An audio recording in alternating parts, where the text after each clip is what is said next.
hemos dado cuenta que hay unos muros invisibles, no son las tapias del manicomio, pero metafóricamente es un muro bastante más sutil y por tanto mucho más difícil de romper, ¿no?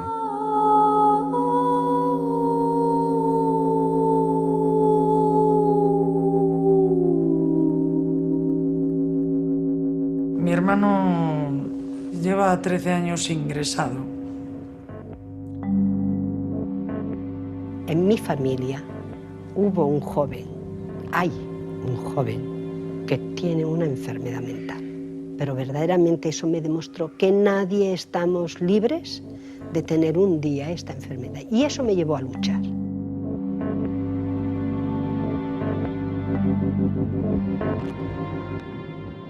Sufro una enfermedad mental que se llama esquizofrenia.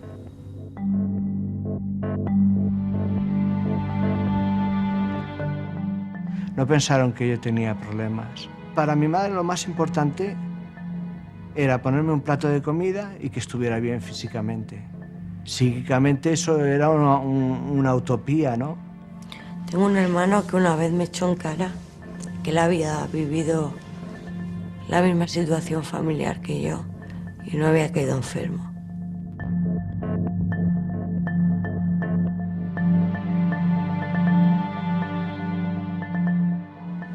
Hombre, sí, yo estoy enfermo. Yo creo que sí, claro. Pues yo qué sé, yo puedo tener un delirio y no darme cuenta de eso. Yo he estado casi 1 año y medio encerrado en casa por la paranoia que tenía, porque si salía de casa me iba en paranoia con el que fuera y porque creía que me daba rayos o lo que sea. Tú estás mal y no te crees que es así, que te inventas tu mundo y tal, pero no, en realidad estás enfermo.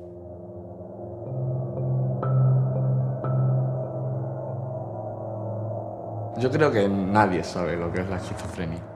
O sea, si tú en un momento dado te pudiesen inyectar, ¿no?, esa esquizofrenia por un momento, dirías, esto sí es la esquizofrenia, ¿no? Es una enfermedad que es muy lenta, muy lenta. Entonces tienes que ponerle ganas a la vida y vivir.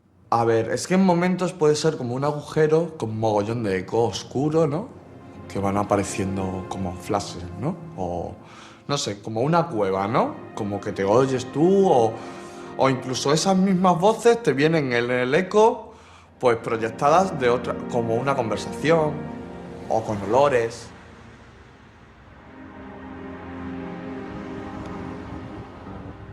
Porque tan pronto te sientes tan de puta madre, ¿no? Tan lleno de todo, ¿no? Tan... así, ¿no? Que quieres explotar, ¿no?, de lo bien que está. Y los que mejor conocen nuestra enfermedad somos nosotros mismos.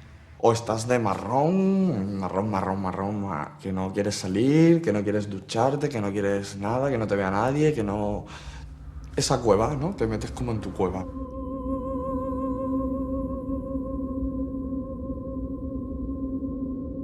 Es una sensación de que no hay nada que te motive, que no hay nada que te guste. Que te da miedo el agua, o que te da miedo la gente, la calle, el sol, todo. Vives en un mundo que en realidad no es tu mundo. Es un mundo imaginario, como quien dice. Pero en realidad no dejan de ser sentimientos, ¿no? Igual es como un sexto sentido, ¿no? O otra percepción diferente, ¿no? Como, yo qué sé, como una magia, ¿no? O, no sé, te toca y te da el...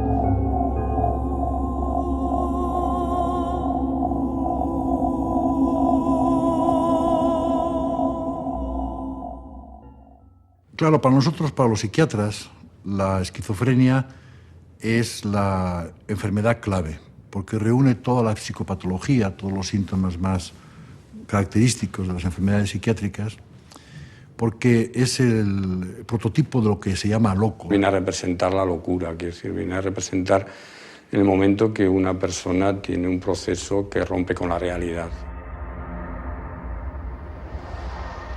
De entrada la definiría como la dificultad de control de la propia voluntad. La esquizofrenia es una situación humana, una respuesta humana, una situación humana. Que más que personas enfermas, lo que hay son personas vulnerables. Es una enfermedad misteriosa, enigmática, conmovedora y y que produce pánico. No sabemos todavía lo que es. Aparece en una etapa crucial de la vida, una etapa en la cual es clave, que es la adolescencia. Se quedan apartados, aislados, mientras sus compañeros siguen su proceso. Coarta, colapsa el funcionamiento social de los individuos. La vivencia más importante de la esquizofrenia es la de perder el sentido de propiedad de nuestra propia vida, de lo que nosotros consideramos como propio. Cuando yo hablo de mis pensamientos, mis recuerdos. La enfermedad incide de una manera doble, ¿no? Quitando y dejando de ganar. Las mujeres tienen una enfermedad de inicio más tardío que los hombres, menos deteriorante que los hombres, tienen mejor respuesta a los tratamientos que los hombres. ¿Por qué todo esto? Es que las mujeres tienen estrógenos y los hombres no. La causa es genética, es decir, hay una alteración en determinadas familias, hay una transmisión familiar. Hay otros factores ambientales y familiares y educacionales unidos. Puede ser también que sea debido a una desorganización social general. O sea, que una sociedad sea loca en general. En mi opinión, todas estas causas son plausibles y la respuesta es plural. Quiero decir, probablemente hay una vulnerabilidad biológica.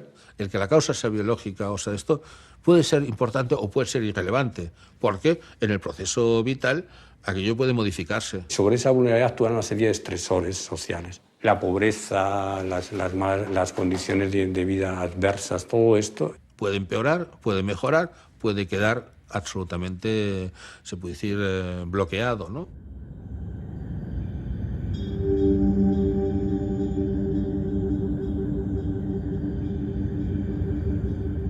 El miedo que tienen las personas que tienen la enfermedad es muy grande.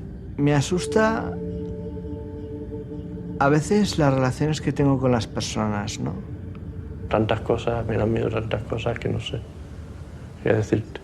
Hay muchas personas que piensan que en el fondo y en el origen de la esquizofrenia hay unas vivencias de angustia brutales y se llama angustia psicótica.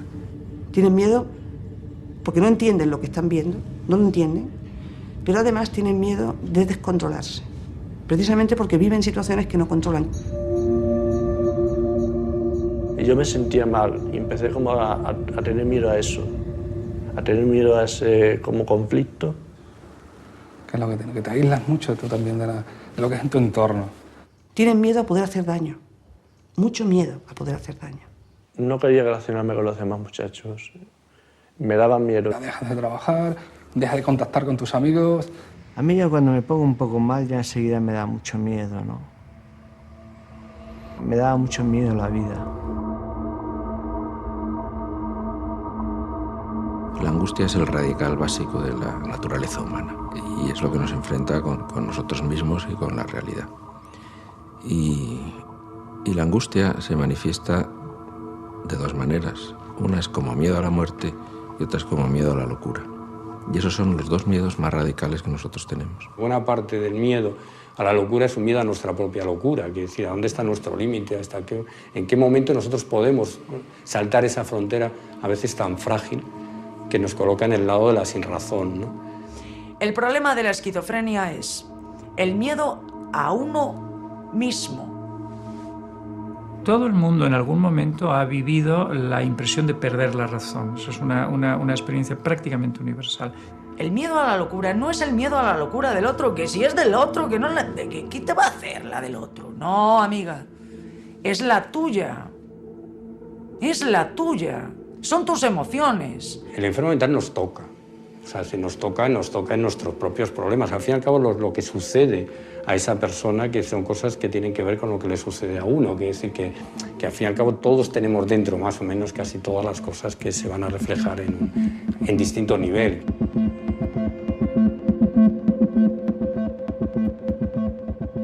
Se dice que la locura es una especie de muerte psíquica. Uno deja de ser el que era. Ese mundo da miedo, quiero decir, porque que es lógico, uno pierde ya el control de sí mismo, quiero decir, es una situación en la que uno... Y ese miedo a la locura, quiero decir, que yo creo que es ancestral, miedo a lo que nosotros podemos hacer. La persona que empieza a tener síntomas de una enfermedad mental, ese mismo miedo que está en el origen de ello aumenta mucho más y todavía le aísla mucho más del resto de las personas.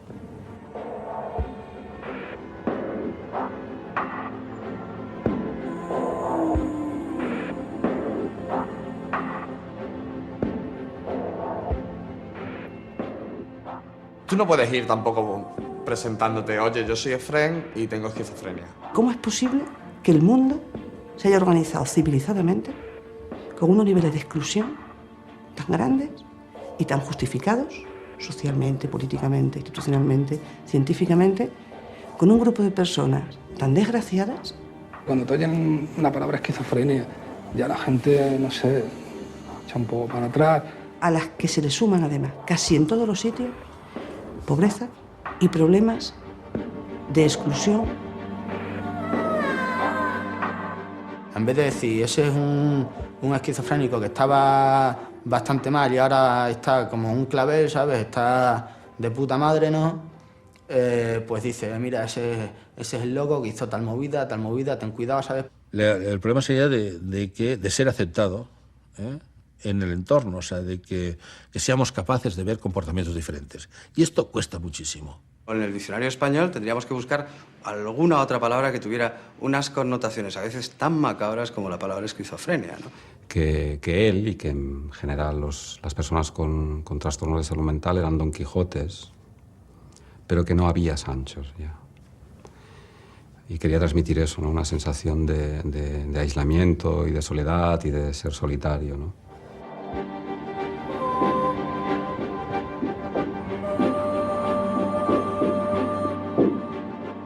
Es muy triste, ¿no? Que tú tengas un problema y que lo estés pasando muy mal y que gente que has tenido a tu alrededor, seres queridos como tus hermanos y tus padres, te rechacen. Eso es muy duro.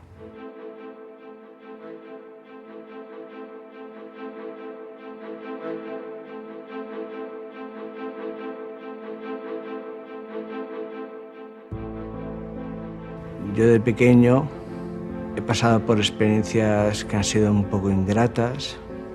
Había sufrido abusos sexuales. Es casi un extraño para mí, mi padre. Es casi un extraño. Yo tengo un padre que es enfermo mental, que le tocó la época de los electroshocks y que no pudo ir a un psiquiátrico ni pudo estar asistido bien. Él era taxista y tenía su taxi y su licencia. Y un día por las buenas, sin decir nada a nadie, vendió el taxi y la licencia y se compró un rebaño de ovejas.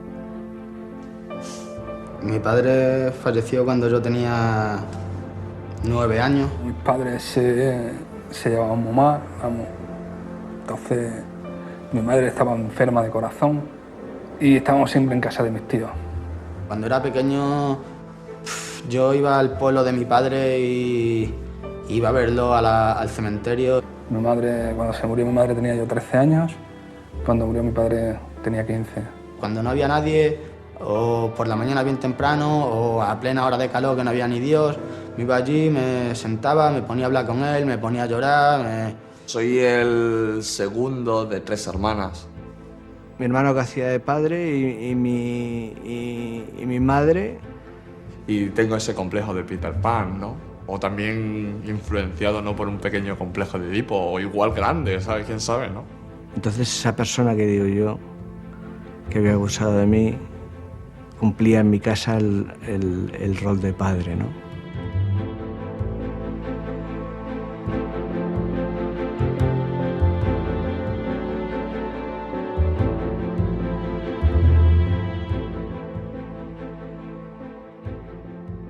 Mi madre no quería reconocer mi fracaso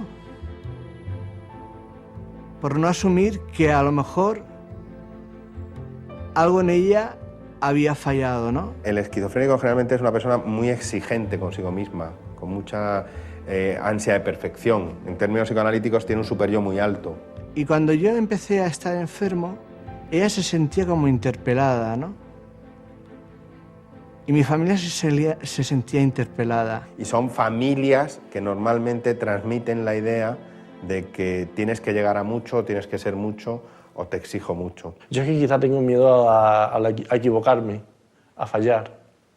Generalmente hay otra característica, a veces los padres muy autoritarios. Cuando yo digo una cosa y me dicen te has equivocado, como no soy capaz de aceptarlo. Y por eso quizás no me relaciono mucho con ellos, porque ellos lo que quieren es que mejore como persona, que haga las cosas bien. Yo cuando tartamudeaba de pequeño empezaba pose, pose, pose, pose, y en mi casa pues les hacía gracia, se pensaba que yo que sé que era... Y nada, y se reían.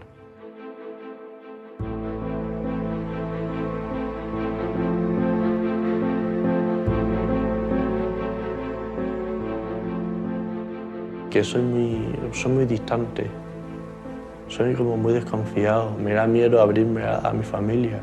En las familias esquizofrenógenas o del esquizofrénico siempre hay como dos niveles de comunicación, ¿no? Que no coinciden. Hay lo que se llama el doble vínculo o el doble mensaje. Ni mi padre ni mi madre nunca se han sentado al lado mío y me han dicho, venga Javier, ¿qué te pasa? ¿Qué es lo que te preocupa?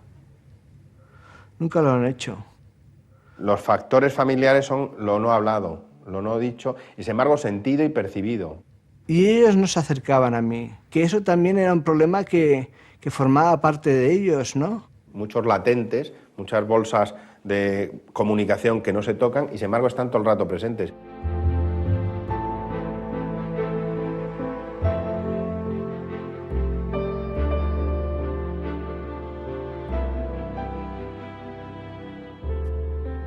Y hay padres que pierden el puesto de trabajo y hay madres que han tenido que dejar sus trabajos para cuidar a esta persona.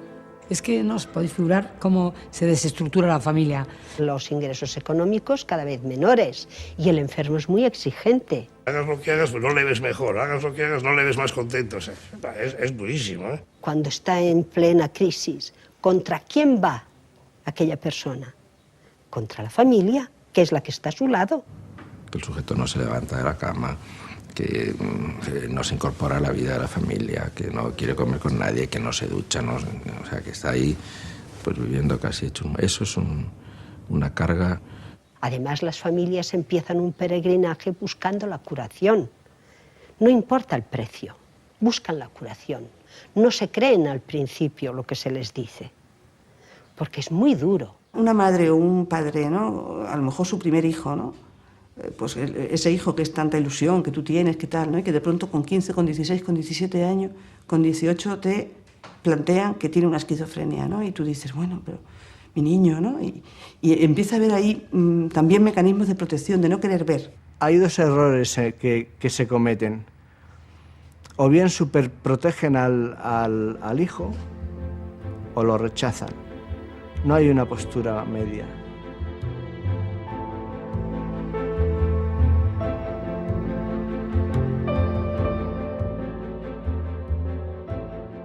Para no asumir, niegas la evidencia. Entonces, mientras estés en esa fase de negar, nunca podrás llegar a asumir. Lo que tienen que aprender esos padres es a querer a otro hijo que para ellos es un extraño. Entonces, pero hay familias que están tan súper bloqueadas que no acaban de pasar esa fase de negar la realidad. Y que además no van a poder ver cumplidos sus deseos de verle un ganador, una persona que hace una vida normal, que crea una familia. La familia me ha aguantado muchísimo. Incluso yo estaba para haber estado ingresado en un psiquiátrico y no me ingresaron. Pero ellos han estado sufriendo mucho conmigo. Mi madre no me ha faltado ningún horario de visita. Y aún así me emparanoiaba y le decía que no la quería ver. Pobrecita, que venía de trabajar hecha polvo a verme. Sí, porque es que sin ellos, sin el apoyo de ellos, a lo mejor yo no me encontraría como me encuentro ahora mismo. Él sabe que conmigo tiene el apoyo y yo sé que tengo con él también. Yo a mi madre la idolatro y me encanta, ¿no? Y mi padre pues igual. Y es yo suelo decir, mi leitmotiv para seguir luchando en estas asociaciones y reivindicando y pidiendo y cosas para ellos porque merecen la pena. Son personas que merecen la pena.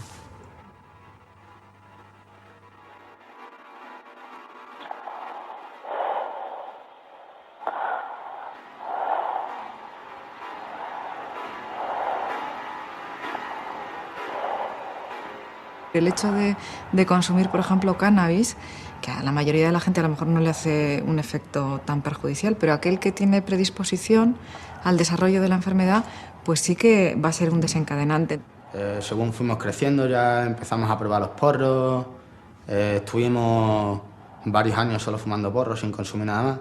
Bueno, pues las drogas a veces son un factor que ayuda, que coayuda a que aparezcan delirios. Cuando tenía 22 años o así, pues me pasé muchísimo, conocía gente mayor, de ambiente y tal, Y luego, pues nada, la tontería de irte a una fiesta por ahí con mucha gente, el cachondeo y eso, que a lo mejor te vas a tirar 24 horas o 30 horas sin dormir. Salía el miércoles, jueves y aparecía el lunes, martes. Pues ya pillas un gramo de speed o pastillas o lo que sea. Hasta la mañana y la mañana a la tarde a la noche y así. Y bueno, pues mucho desfase. Cocaína, pastillas, sí, bastante.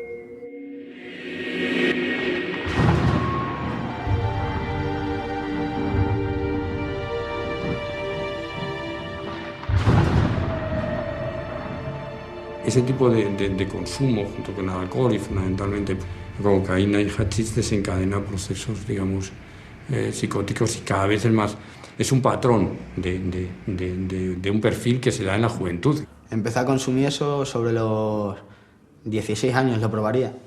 Una forma de beber muy compulsiva, de estas de beber hasta agotarse, hasta la borrachera patológica, ¿no? Y estuve un año consumiendo y al año dejé de consumir. Y por otra parte, pues el uso de pastillas y de todo tipo de drogas, ¿no? Y un día, en verano, hice una fiesta en mi casa con unos amigos, tal cual. Compramos whisky y porros y eso. Y me acosté tan normal y por la mañana ya me levanté con paranoias en la cabeza, veía rayos de energía, que me perseguían, cosas raras.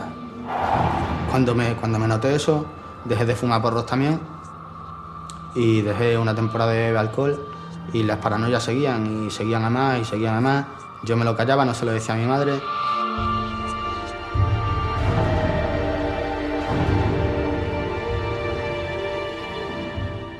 He tomado éxtasis, cocaína, speed y porros. Las drogodependencias no son un problema de falta de voluntad ni de vicio, es un problema también biológico cerebral. Éxtasis, cocaína y speed a los de 17 a 18 años. No psiquiatras, pero sí que algún psicólogo que otro se lo ha cuestionado, ¿no? Que lo mío fuese esquizofrenia, ¿no? Porque en realidad yo sí que tuve, yo me pasé muchísimo con las drogas. Los médicos, yo no lo sé, yo no entiendo. Los médicos me dicen que puede ser que haya influido, pero también habrán influido otras cosas.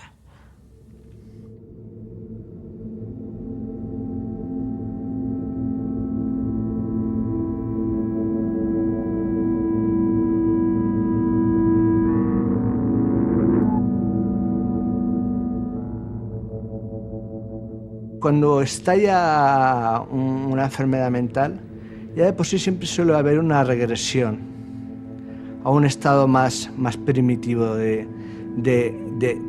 esto de ti mismo, ¿no? Tenía problemas en los trabajos, tenía problemas en casa y en el trabajo más importante de mi vida decidieron echarme ya porque, claro, estaba en un estado yo que no era muy normal. Sabía que algo me pasaba dentro de mí. Y un día que le dije a mi jefe que no respondía de mis actos. Te sientas a sentir mal porque, no sé, ves algo enseguida que tú que sabes ya lo que pasa. Yo ya notaba algo que de mi cabeza, de mi cerebro, que no funcionaba bien. Me sentía nervioso. No sabía el qué, pero notaba que no funcionaba. Algo en mí no funcionaba. Y decidí encerrarme en casa. Porque empiezas a pensar mucho. Entonces, claro, y a raíz de pensar, venga, le das muchas vueltas a las cosas. Prácticamente un año sola, encerrada en casa, sin comunicarte con nadie. Solo con mi madre. Y le mentía cuando me llamaba. Porque, claro, yo teóricamente le decía que estaba trabajando. Yo le decía, no, mamá, ahora no puedo hablar contigo, que me voy a trabajar. Y era mentira. Mentira, yo estaba encerrada en casa todo el santo día, sin hacer nada.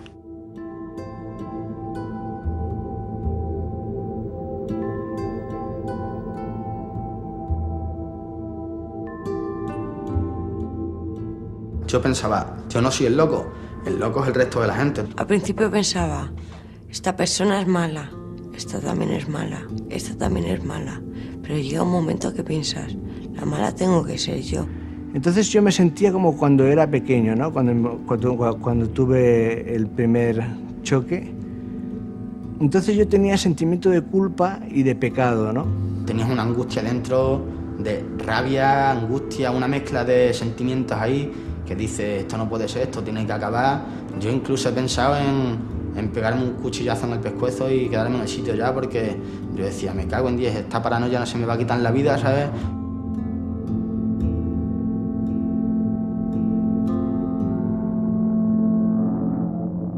Hay como 20% de la población que dice que sí tienen alguna idea delirante o alguna alucinación, que son los síntomas típicos de esquizofrenia.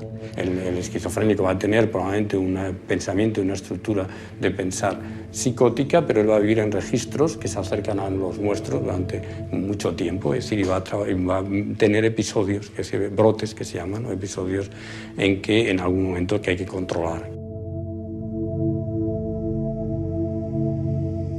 Lo que pasa es que nosotros generalmente entramos muy tarde. Entramos cuando los procesos ya se han hecho de tal manera que como el ciudadano que sufre una psicosis, él no tiene conciencia de enfermedad. Es decir, él no va a ir voluntariamente al médico, él no se siente enfermo. A mí se me notaban las crisis por la desvariación del sueño. Noches enteras sin dormir nada. Se me desvariaba el sueño y me iba desvariando ya el resto de sentidos, ¿no?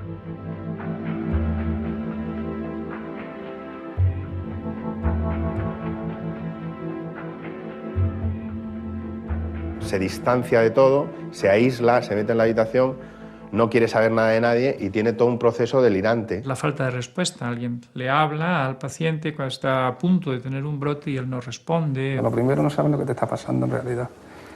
Aparece a veces de una forma progresiva y a veces aparece de pronto, de la noche a la mañana, un delirio. Está la televisión enfrente mía, yo sentado en el sillón y en la esquina del techo, o sea, en la esquina de arriba de mi derecha, que está por encima de la televisión, pues de ahí salían todos los rayos de energía.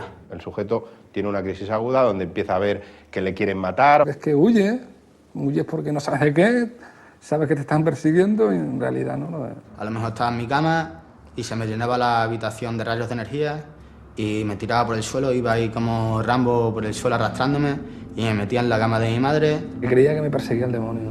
Se me metió eso en la cabeza, sí.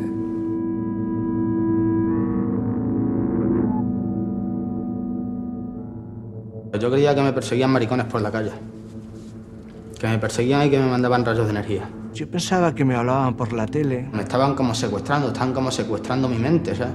Que me perseguían las feministas. Entonces yo pensaba que me decían, traga por el lado derecho. Pues yo me paranoiaba que no trago por el lado derecho y tragaba por el lado izquierdo. Pero había veces que es que no era capaz de tragar por el lado izquierdo, que se me iba el agua por el lado derecho y digo, esto no puede ser, esto no puede ser.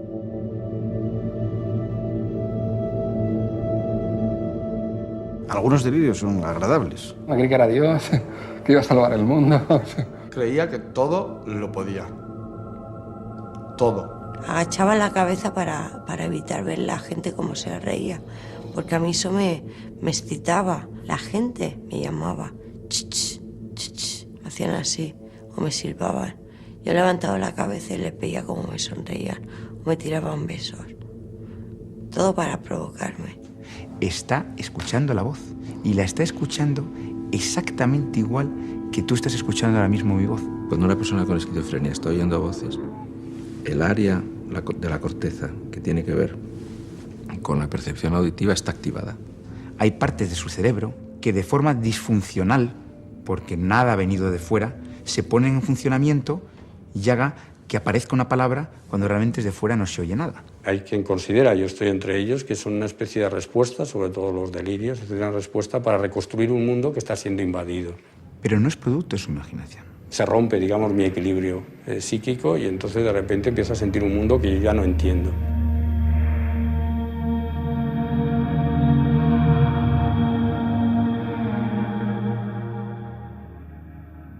Esa situación de extrañeza que vive la persona hace que realmente intente recomponer su manera de entender el mundo a través del delirio. Es Si le intenta explicar algo que no entiende y esa explicación pues, es el delirio, es una reconstrucción, digamos, del mundo o es una reconstrucción de una situación no vivible.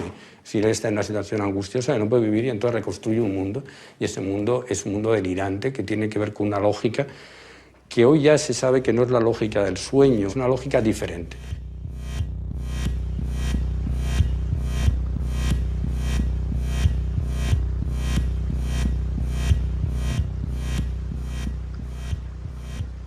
Patients with schizophrenia have some abnormalities in their brain structure that are caused by genes that affect the brain development. And these are present very early, even before they get sick. Hace como 5 años o así que me diagnosticaron la enfermedad. Yo tengo, creo que es esquizofrenia, pero creo que es esquizofrenia paranoide. But at the same time, once the illness starts, there is the potential for patients to lose some gray matter of the brain, for their brain to actually get smaller. Que yo estoy diagnosticado de esquizofrenia paranoide, que encima no es una esquizofrenia, no sé, sabes que no es como un arquetipo, que es una paranoia. And what we found is that if you treat patients, particularly at the beginning of their illness, you can prevent this decline that will occur in the brain. Tengo diagnosticada esquizofrenia residual. Quiere decir que yo no me valgo por mí mismo. Using magnetic resonance imaging to measure brain function, we have found that the circuits that are activated in the brain of somebody with schizophrenia are different than those of somebody who does not have schizophrenia.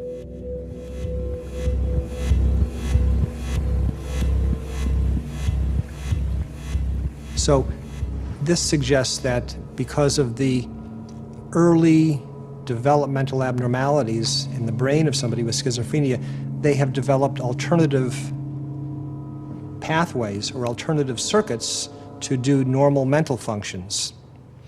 Now, this can be used to identify people who are at risk for schizophrenia before they actually become ill. So it can be used as a diagnostic test to identify people at risk. Un trastorno neurótico pasé a un trastorno esquizoparanoide. Tengo diagnosticado psicosis esquizofrénica indiferencial, esquizofrenia paranoide y trastorno límite de la personalidad.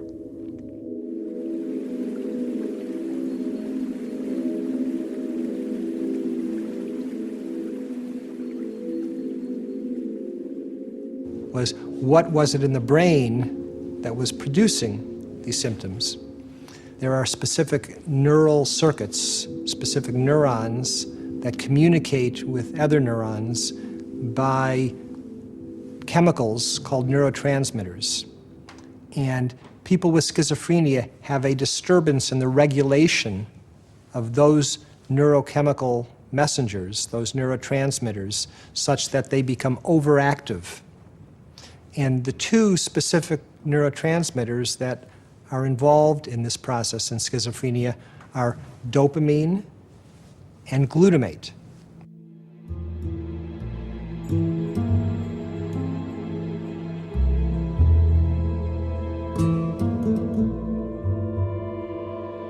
La típica historia y asociación entre violencia y esquizofrenia, que es una asociación que a muchos niveles de la sociedad funciona como algo que es casi matemático, está lejísimo de la realidad. Las estadísticas demuestran que, tomados como muestra general, los enfermos con esquizofrenia son menos agresivos que la población general, curiosamente. Es al revés, es decir, que ellos son mucho más agredidos que agresores. Bueno, yo he sido bastante agresivo, pero cuando me dio esto, muchísimo más, 1000 veces más. Lo que pasa es que los casos puntuales son muy llamativos. Y dije, yo al maricón lo mato. Y fui a salir de casa y porque se puso mi madre por medio, si no, me voy al bar donde sé de que frecuenta y le pegó 3 puñaladas que lo deja allí en el sitio. Cuando se habla de un esquizofrénico ha hecho una barbaridad en tal sitio, ¿no? Ahí ya esa generalización es absolutamente injusta. La sociedad identifica ese conflicto con agresividad, con violencia, con malos tratos. Porque distorsiona, porque estigmatiza, y sobre todo porque no es verdad. Siente miedo ante ese fenómeno, ¿no? Entonces lo que hace es meterlo en un psiquiátrico.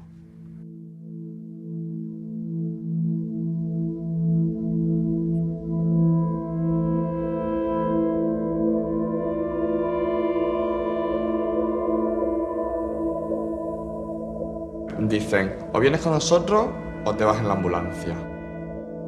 En mi ingreso en el hospital, pues fue de este modo, ¿no? Pues fue casi obligado por la policía, ¿no? Y bueno, pues estuve allí. El primer ingreso es para una persona que lo sufre, es una situación que normalmente se define como traumática. Pues entonces ya, claro, ya tuvo que firmar el juez. Entonces, a través de la orden judicial me llevaron al psiquiátrico de Badajoz. Los familiares apartados. No existen hospitales psiquiátricos, solo algunos, unidades de agudos, en que un familiar se pueda quedar a dormir.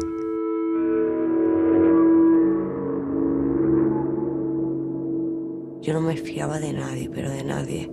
No quería hablar, no quería hacer nada. Y no me abrían los psiquiatras, desconfiaba muchísimo. Hasta que un día uno me dijo, pero Montse, ¿tú crees que vas a aguantar mucho más así? Y yo, claro, esa pregunta me llegó a fondo. Y no pude más, me puse a llorar, pero llorar como una magdalena. Y le dije, no voy a aguantar mucho más así. Entonces ambulancia y para el psiquiátrico me llevaron de la zona.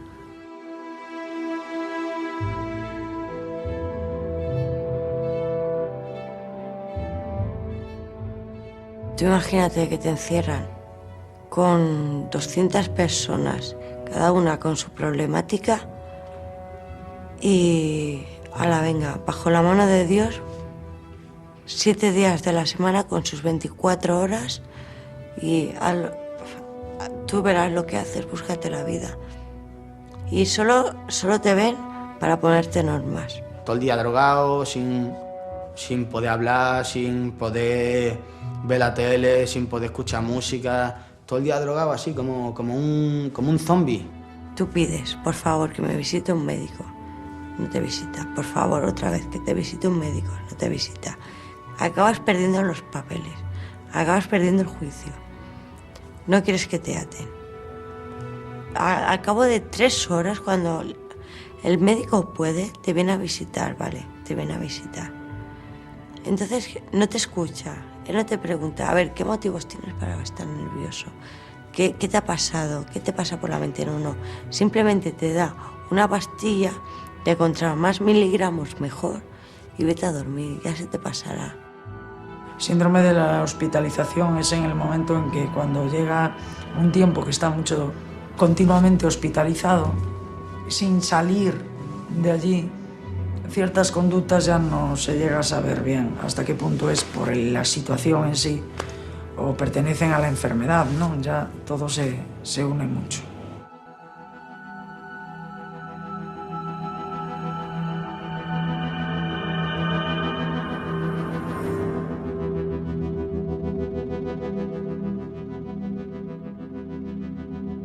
Los esquizofrénicos son contundentes, exactamente. Estos sí no tienen dudas cuando actúan, verdaderamente desean quitarse de en medio, no quitarse un problema de encima.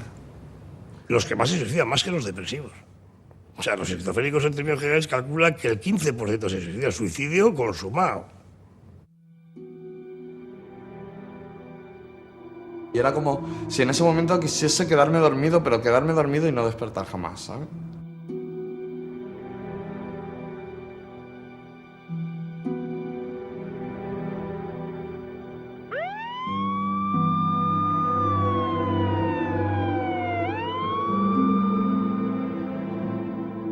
No, es que llegó un momento en que yo no entendía nada. Por la baja autoestima, ¿no? En ese sentido estaba muy bajo de autoestima, bajísimo. Bajísimo, pero bajísimo. Yo estaba insatisfecho con mi vida y quería acabar de que he perdido el tiempo en mi vida, que no he hecho nada en claro, que no sé qué, que no valgo para nada, pues todo lo que... No sé, cuando estás en un momento de bajón, pero yo hiper bajón. Después de tanto tiempo luchando,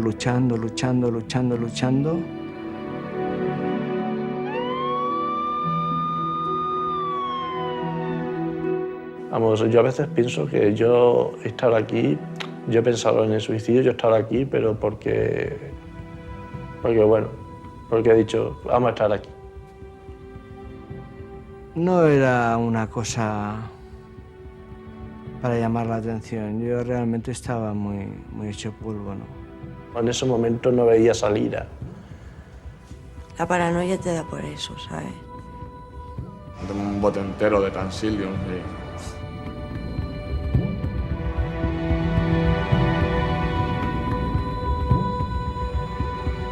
De hecho, los Transilium formaba parte de mi medicación, que fue muy gracioso porque me tomé un bote de Transilium y lo siguiente que me recetaron fue más Transilium. Y me hizo un poco de gracia y dije, desde luego, es que no... Yo creo que cuando me llegue, por eso te digo que algo tiene que haber ahí, ¿no? No lo quieras llamar Dios, no lo quieras llamar nada, pero algo yo creo que tiene que haber ahí porque... Mi madre no solo me ha parido una vez, porque ese día ella presentía algo.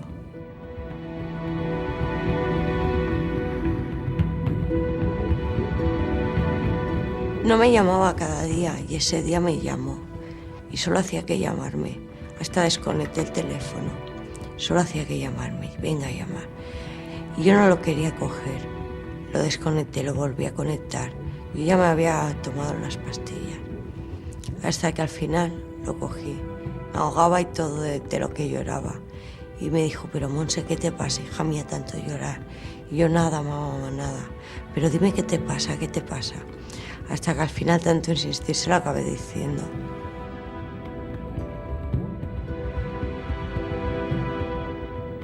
Lloraba de impotencia, no sé, de que me iba a morir y no sé, me iba a morir y que lo triste que había sido mi vida y cómo iba a acabar todo y la incomprensión de todo.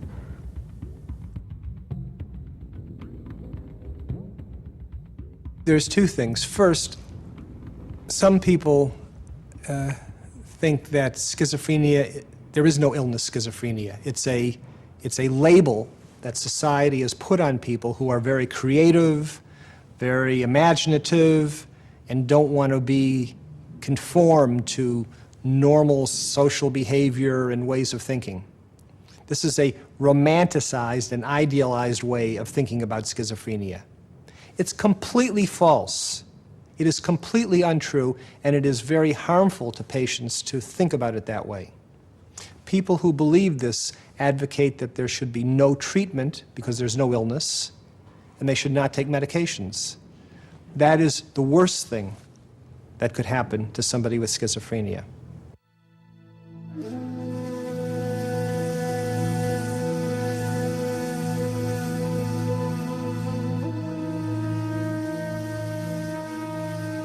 ¿Los artistas tienen más enfermedades mentales que los no artistas? Sí.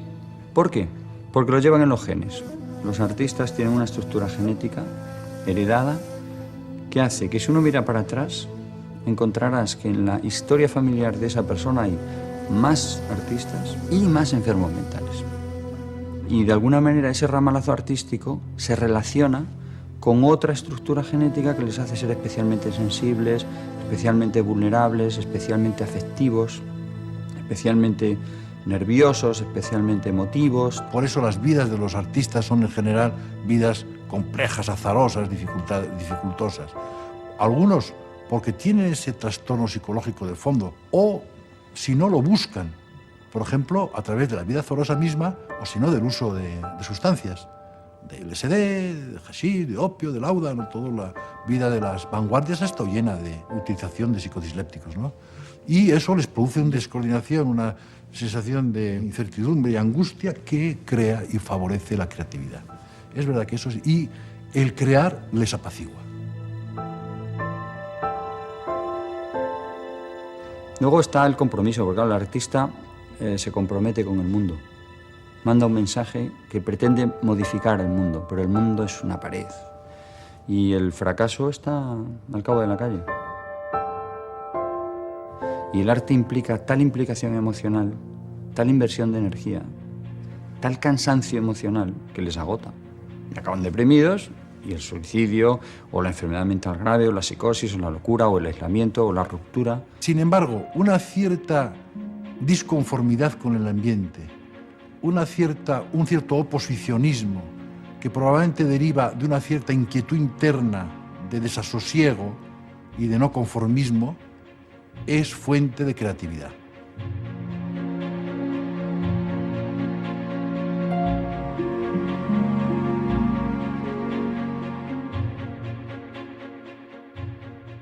Uno tiene una pena aquí metida en el alma.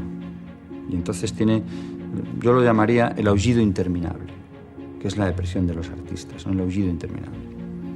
Entonces lo pones fuera, lo cosificas, lo pones en el exterior, lo dibujas, lo pintas, y es como si lo sacaras de ti. Si lo sacas de ti, tienes más facilidad para tener menos miedo de él. Lo tienes fuera, lo ves más claro. Parece como lo que pudieses enfrentarte mejor a ello.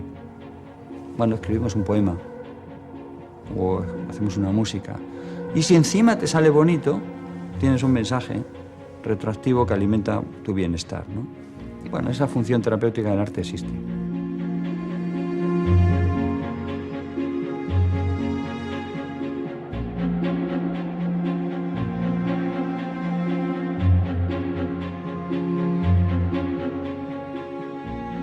Cuando un artista se pone a pintar, el hecho de tener una personalidad patológica o de tener una enfermedad mental, por ejemplo, depresiones, trastornos bipolares o esquizofrenia, ¿le ayuda o le perjudica?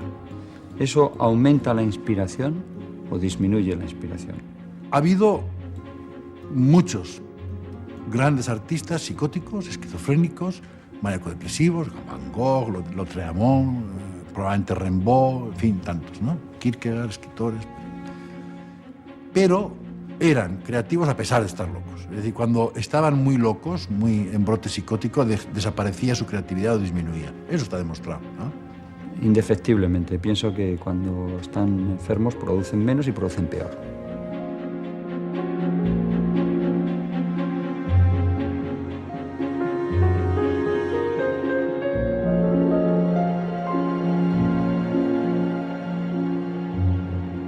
Algunos trastornos cerebrales, lesiones, infartos cerebrales y tal, desencadenan creatividad. Bueno, pues hay algunos enfermos que cuando sufren la psicosis es como si se despertara en su cerebro una necesidad expresiva, una necesidad simbólica.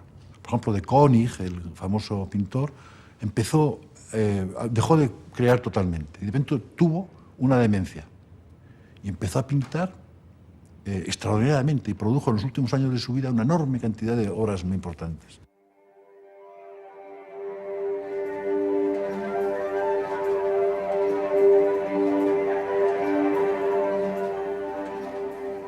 El problema actual, ¿cuál sería? Que no hay un acuerdo respecto al sistema de intervención y a las bases mismas, ¿no?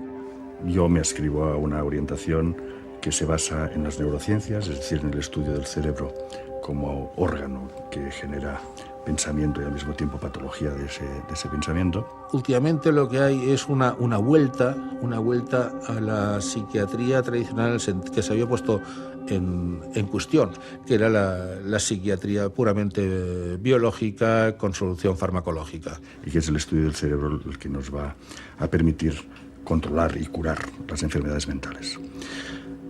Eso no quiere decir que rechacemos todo lo que son los avances en psicología social, todo lo que es las terapias familiares. La única cosa que va a funcionar es desde la experiencia del paciente. Y la experiencia del paciente no es de un cerebro, pero es de cosas reales, emociones y pensamientos. Entonces nosotros tenemos que trabajar con eso. Pero creemos que todo eso está en función de una regularización del funcionamiento cerebral. Y eso comporta primero un abordaje bioquímico y farmacológico. Hay una tontería académica de esta idea de lo científico que lleva al puro biologicismo. Negar los avances de la medicina científica, de las neurociencias, hoy en día yo creo que es un peligro. Y por otro lado, claro, la investigación se desarrolla muchísimo, la investigación por ahí dices, bendito, ¿no? Pero es que incluso no hay otra posibilidad de investigación prácticamente. ¿Por qué? La investigación viene subvencionada y pagada por la industria farmacológica.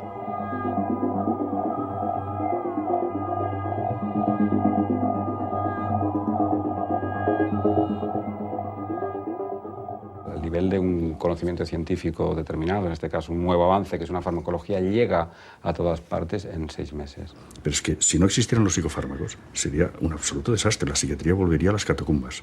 Una iniciativa psicosocial puede no llegar nunca. Algo que se ha probado que funciona en algún lugar no se disemina. La farmacología ofrece de forma rápida es anulación de los síntomas, que es lo que molesta al entorno. Con las medicaciones actuales, con los abordajes psicoterapéuticos actuales, se puede lograr una mejoría espectacular que casi sea la normalidad. Porque se puede tratar los síntomas sin tratar la enfermedad. O sea, podemos hacer caminar a un cojo. Y el que diga que no, es que, de verdad, solo ve cuadros neuróticos, lo que antes se llamaba neurosis, no ha visto nunca psicóticos. Yo no estoy en contra de los fármacos, lo que pasa es que estoy en contra de cómo se utilizan. Lo que hay que hacer con un paciente psicótico es primero una aproximación psicofarmacológica. Cada día que pierdes no lo vas a recuperar. O sea, ¿no? El delirio no se puede dejar extender, ¿no? Pero depende del uso de la medicación, puede paralizarlo todo.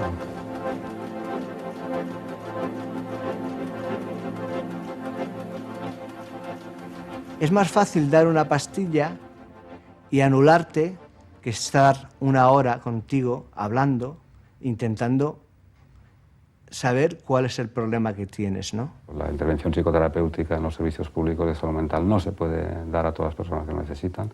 La farmacológica sí, pero la psicoterapéutica no. ¿Por qué solo es el fármaco? No se puede dar todos los programas de intervención psicosocial o de rehabilitación.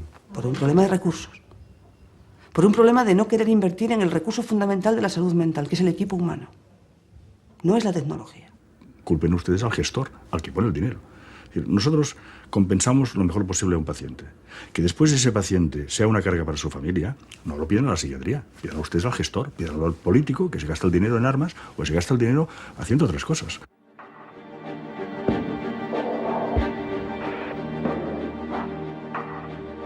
Tomo 2 pastillas antidepresivas. Todos los días me tomo los 200 miligramos de Leponés. Tomo antidepresivo. Procuro no beber nada de alcohol. Tomo 3 pastillas de 0,50. Risperdal 3 miligramos, que es un antipsicótico. Ansiolíticos. Por la mañana me tomo una pastilla de Seropran. Ansiolítico. Cuando me la tomo, la verdad.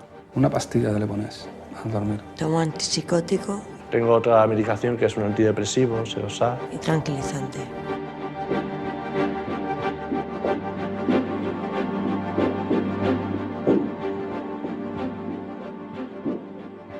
En el primer brote, dar medicaciones es muy bien, la gente recupera, pero luego, ¿qué vas a hacer? Porque sabes, si continúan con las medicaciones, van a tener menos recaídos, estadísticamente. Pero otra vez, sabemos que hay gente que no necesitan tomar medicaciones 5 o 10 o 15 años. Pero los grandes avances han venido en los últimos años, los últimos 10 años, con la aparición de los antipsicóticos atípicos, que, sin entrar en la discusión de si son más o menos efectivos a nivel de control de la sintomatología psicótica, lo que sí son es mucho mejor tolerados. Con lo cual el paciente ya acepta mucho mejor la medicación porque no le producen aún efectos indeseables, pero no tantos como le producían la medicación clásica. El problema es, ¿cuándo vas a parar?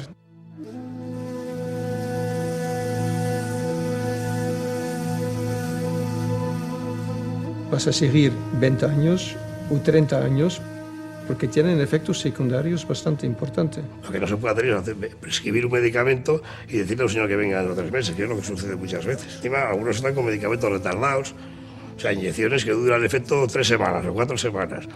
Claro, una vez que tú introduces un medicamento, ya no puedes controlar el efecto, está introducido. Y no se habla mucho con los pacientes de los efectos secundarios que tiene la medicación, porque se teme que no se la quieran tomar.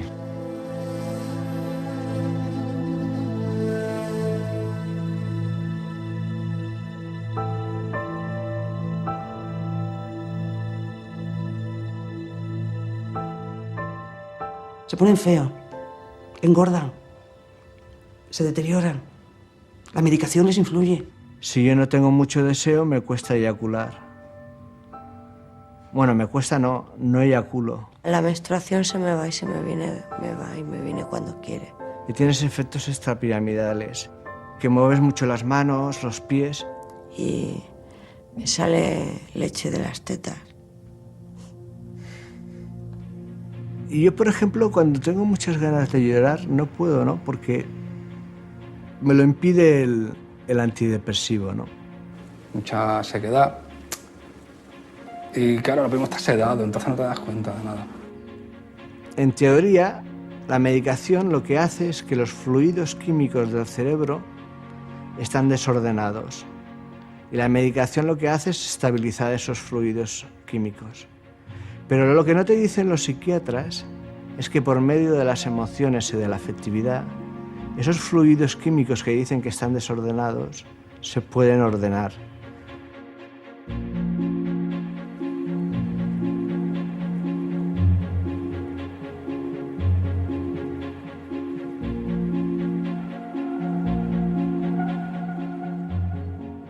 Si uno tuviera la capacidad, un psicoterapeuta, de saber reconducir ese delirio hacia un acto creativo o hacia algo en donde pudiera salir. Y luego hay una terapia por el arte. Es decir, hay una manera de tratar a los enfermos mentales o los trastornos psiquiátricos a través de la creatividad artística, la pintura, de la danza, de la escultura. Si tenemos un enfermo que tiene necesidad de expresión simbólica, eso es utilizable. Ahí sí vale la labor terapia artística, musicoterapia, yo qué sé, pintar, trabajos manuales, pero dirigidos. Yo empecé a hacer teatro.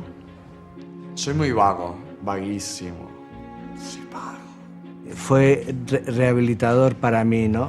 E incluso hay veces que por no sacar los botes de pintura o por no eso, pues igual escribo, cuando en realidad lo que me apetecería era pintar o algo de eso.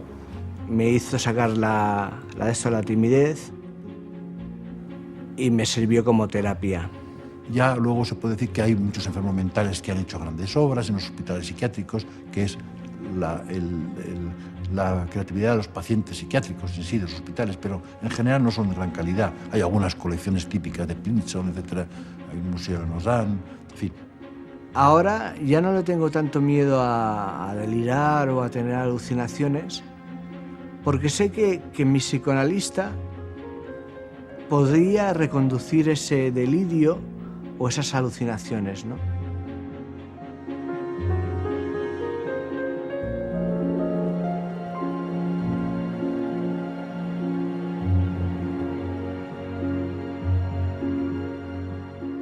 Pues no tengo terapia ninguna. Me visita una psiquiatra 20 minutos cada 3 meses. Nosotros sabemos que en el tratamiento para los pacientes, terapias psicológicas y psicosociales son a largo plazo mucho más importantes. Me fui a visitar con el psicólogo y me dijo, las cosas te van mal, venme a ver de aquí 3 meses. Yo digo, vale, de aquí 3 meses a lo mejor me he muerto ya, ¿sabes? No he podido aguantar. De aquí 3 meses, ¿qué quieres? La burocracia en los servicios de salud mental es terrible. Es que con 20 minutos cada 3 meses, ya te digo, me da tiempo a decir cómo te va la medicación, bien, mal y 4 cosas más y ya está. Entre que le llaman por teléfono y 4 tonterías más, ya han pasado los 20 minutos. En América está muy de moda la psicología transpersonal, ¿no? La que le da una importancia muy importante también al espíritu, ¿no? Y es como queriendo decir, no todo es materia, ¿no? No todo puede ser así.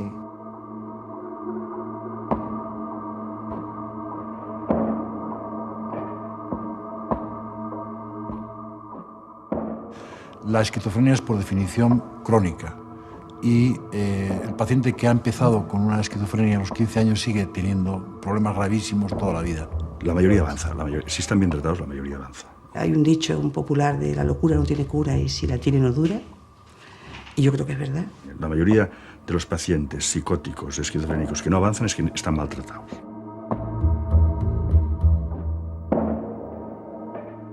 Se cura. Se cura lo que llamamos en medicina curar. Nosotros ya no utilizamos mucho el concepto cura, hablamos de recuperación, que sería recuperación, sería recuperar las capacidades, los derechos de un ciudadano a pesar de Hay quien dice que es un tercio que no progresa casi nada, un tercio que mejora sustancialmente y un tercio que casi se cura, que casi llega a llevar una vida normal.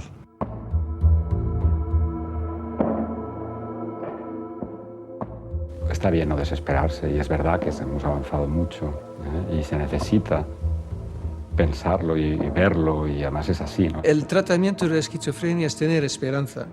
No es una quimera, no estamos, pero también es que queda muchísimo. Nunca puedes perder la esperanza, pero tampoco te puedes hacer grandes esperanzas. Y todas estas cosas que voy diciendo yo las he aprendido con gente de iguales, en grupos de autoayuda.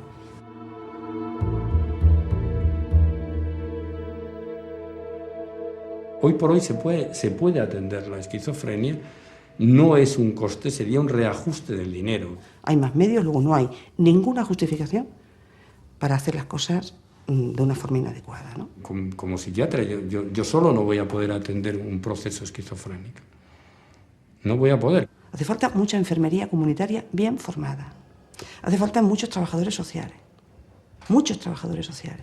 Hacen falta muchos terapeutas ocupacionales. Y no es más caro, porque el problema es que encima la psiquiatría no es más cara, porque no exige técnicas sofisticadas. Estamos muy lejos de tener cubiertas las necesidades en salud mental, pero muy lejos.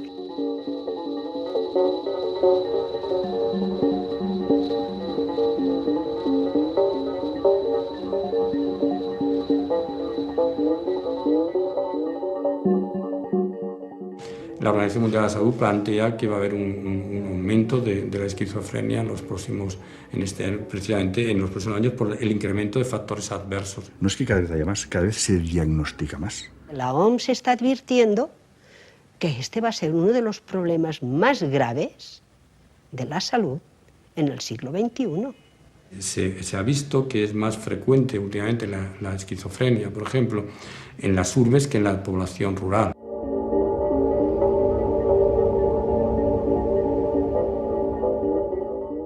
Al sistema sociopolítico en su conjunto también le interesa, de alguna manera, un sistema que le cree pocas contradicciones.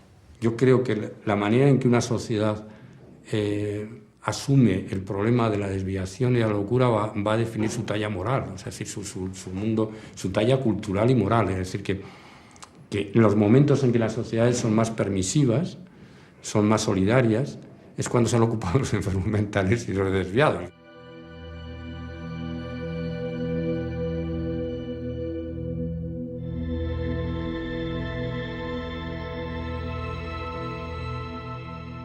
Nos aporta aprender de la relación que tiene el ser humano con el sufrimiento. Mi hijo me aporta ternura, sensibilidad, solidaridad, porque es tremendamente solidario, ¿no? Como a alguien le pasa algo, él no sé si llegará a hacerlo, pero ahí está siempre detrás, por si acaso. Es decir, son personas que su mundo de inquietudes se mueve en este aspecto del sentido de la vida y de esto. Entonces, pues le aportan a uno reflexiones en este contexto. O sea, es una enfermedad que es enormemente humana.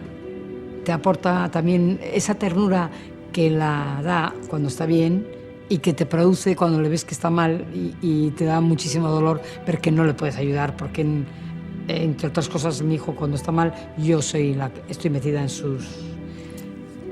no soy yo. Y eso duele mucho. Aporta la valentía y la generosidad. Son grandes luchadores. Se enfrentan con su enfermedad con las armas que la propia enfermedad les deja. Y eso también es bastante emotivo, y ver cómo se sobreponen a dificultades a veces enormes. De enfrentarse a la enfermedad y ser capaces de decir algo a los demás que les ayuda, ¿no? Lo que es fascinante es la oportunidad de comunicarse dos mundos y decir, y abrazar donde no había abrazo ni contacto. Eso es lo fascinante.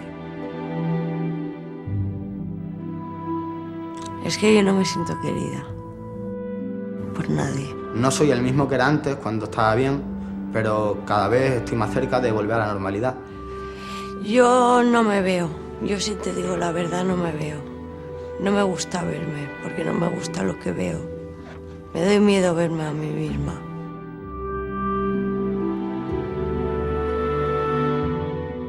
Me da miedo ser así. Pero bueno, intentaré aceptarlo.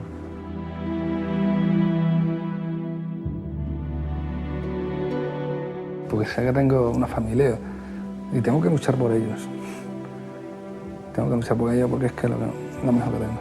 Y eso es lo que a mí me duele, que he empezado muchas cosas, que sé de muchas cosas, pero en realidad no he terminado nada, ¿no?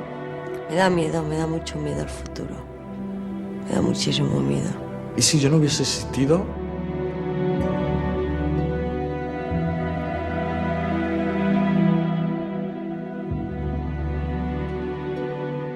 Y yo creo que me moriré sin superarlo, ¿no? Yo pienso que estoy cambiando, que hago todo lo posible para ser lo mejor que pueda. Es como si te estuvieran mirando y cuando te vas,